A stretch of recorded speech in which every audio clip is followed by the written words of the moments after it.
దిత్వా తుఫాన్ కారణంగా శ్రీలంకలో భారీ వర్షాలు కురుస్తూ ఉండటంతో పరిస్థితి విషమిస్తుంది. ఆకస్మిక వరదలు, కొండ చర్యలు విరిగిపడడంతో ఇప్పటివరకు 150 మంది ప్రాణాలు కోల్పోయారు.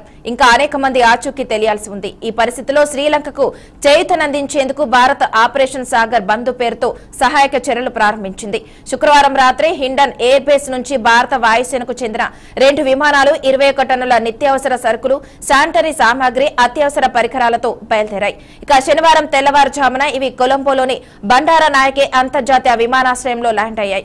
భారత రాయబార కార్యాలయం, శ్రీలంక వైమానిక దళం అధికారులకు ఈ సహాయక సామగ్రి అప్పగించబడింది.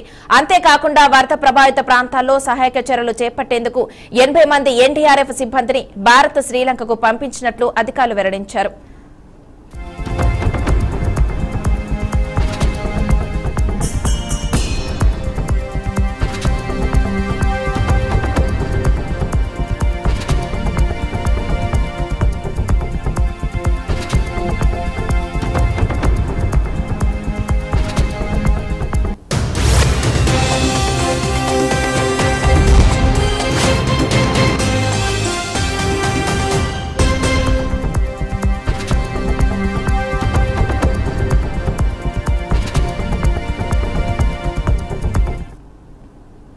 దిత్వా తుఫాన్ కారణంగా శ్రీలంకలో భారీ వర్షాలు కురుస్తూ ఉండటంతో పరిస్థితి విషమిస్తుంది. ఆకస్మిక వరదలు, కొండ చర్యలు విరిగిపడడంతో ఇప్పటివరకు 150 మంది ప్రాణాలు కోల్పోయారు.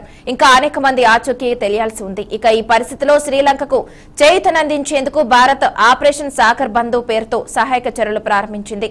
శుక్రవారం రాత్రి హిండన్ ఎయిర్ బేస్ నుంచి భారత వాయుసేనకు చెందిన 2 విమానాలు 21 టన్నుల నిత్యావసర సరుకులు, శానిటరీ సామాగ్రి, అత్యవసర పరికరాలతో బయలుదేరాయి. శనివారం తెల్లవారుజామున ఇవి కొలంబోలోని బండారానాయకే అంతర్జాతీయ విమానాశ్రయంలో ల్యాండ్ అయ్యాయి. భారత రాయబార కార్యాలయం, శ్రీలంక వైమానిక దళం అధికారులకు ఈ సహాయక సామగ్రి అప్పగించబడింది.